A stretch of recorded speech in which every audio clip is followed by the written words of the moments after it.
Overthinking में चले जाते हैं। ओवरथिंकिंग कि हम बैठे बैठे बस सोचते रहते हैं कि ऐसा क्यों हुआ, क्या हुआ, ऐसा नहीं होना चाहिए, कि हमारे में कुछ कमी ऐसा है। हो गया तो क्या होगा, वैसा हो गया तो क्या होगा, मैं दोबारा भी ट्राई किया नहीं हुआ तो क्या होगा। हम जानते हैं कि पहले भी ऐसा हुआ था, फिर हमने उसे ओवरकम कर लिया, लेकिन बार बार वही चीज आते आते फिर वही ब्रेन का जो कंफर्ट जोन है हम फिर वहीं स्टक होने लगते हैं। और जिस कंफर्ट जोन की आप बात कर रहे हो वो एक्चुअल में ओवरथिंकिंग वाला जोन है। ओवरथिंकिंग वाला जोन है, मतलब बैठे बैठे बस सोचते रहते हैं, जैसी हमारी कंडीशनिंग हुई कर है, कुछ नहीं पाते हैं। करते भी हैं तो थोड़ा सा करना शुरू करते हैं, उसके बाद वापस से वो थॉट्स हमारे ऊपर हावी हो जाते हैं। राइट, यही आप कह रहे हैं। राइट सर प्रॉब्लम जो है इतनी ज़्यादा, क्योंकि एक्चुअली क्या लाइफ में अगर कुछ अच्छा होता है तो शायद हम प्रॉब्लम से इजीली निकल जाते हैं, बट बैक टू बैक जब आपको फेलियर्स ही मिल रहे हैं उस टाइम पे भी आपको फिर दिखना ही बंद हो जाता है कि हाँ निकलने का भी कोई रास्ता है।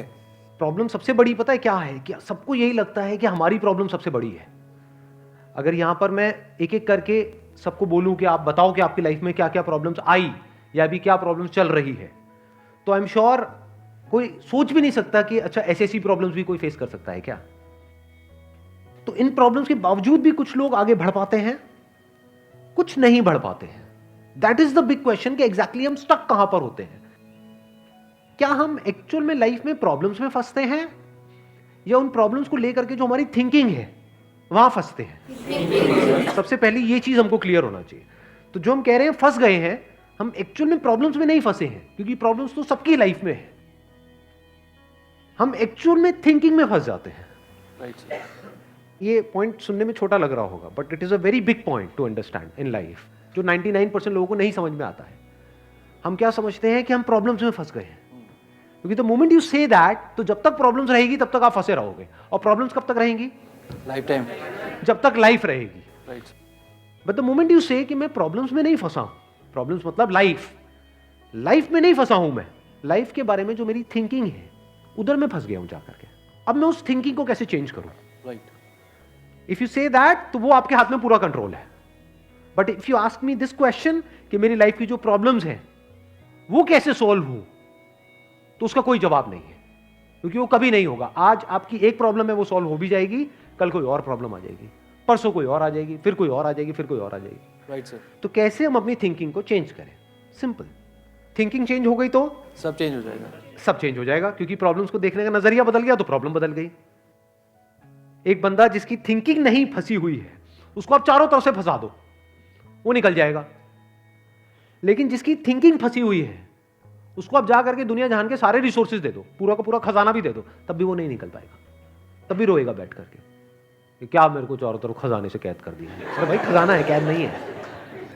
देखा ना ऐसे लोगों को जिनके पास में सब कुछ है लेकिन रोते रहते हैं।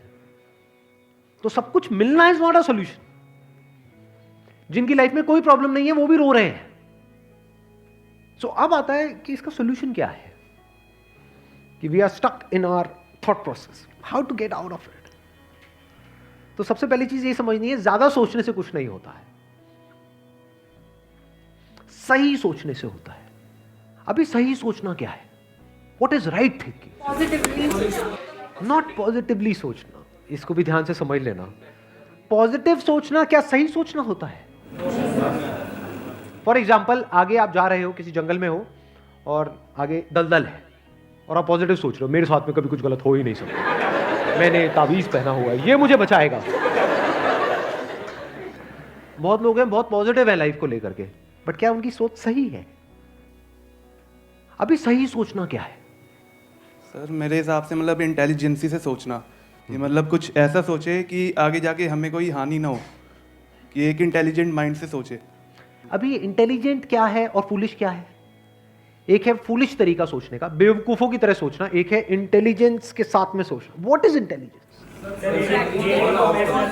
जिसको हम इंटेलिजेंस कहते हैं वो इंटेलिजेंस क्या है? साइंस को इंटेलिजेंस कह सकते हैं? नहीं कह सकते, नहीं कह सकते। तो किसको कहोगे? सुपरस्टिशंस को इंटेलिजेंस कहोगे? सुपरस्टिशंस मतलब क्या? बिलीफ, कुछ भी मान रखा है, उसको पकड़ के बैठे हुए उसके हिसाब से एक्ट कर रहे हैं, उसको इंटेलिजेंस कहोगे? या साइंस जिस तरीके से आगे बढ़ रही है उसको इंटेलिजेंस कहोगे? एग्जैक्टली। तो साइंटिफिक उसको अपनी लाइफ में लगाना पड़ेगा, तब आप कह सकते हो आपकी जो थिंकिंग है वो सही है। अब ये साइंटिफिक थिंकिंग मतलब क्या? रियलिटी को एज इट इज देख लेना, दैट इज साइंटिफिक थिंकिंग। यही तो है, और क्या है? There are laws of this universe, उसको एज इट इज देख लेना, उसको ऑब्जर्व करना, यही तो है साइंटिफिक थिंकिंग। उन लॉज को बदलना नहीं, क्योंकि साइंस बदल नहीं सकती उन लॉज को। लॉ ऑफ ग्रेविटी को साइंस बदल नहीं सकती है, उस लॉ को समझ करके उसके हिसाब से एक्ट कर सकती है।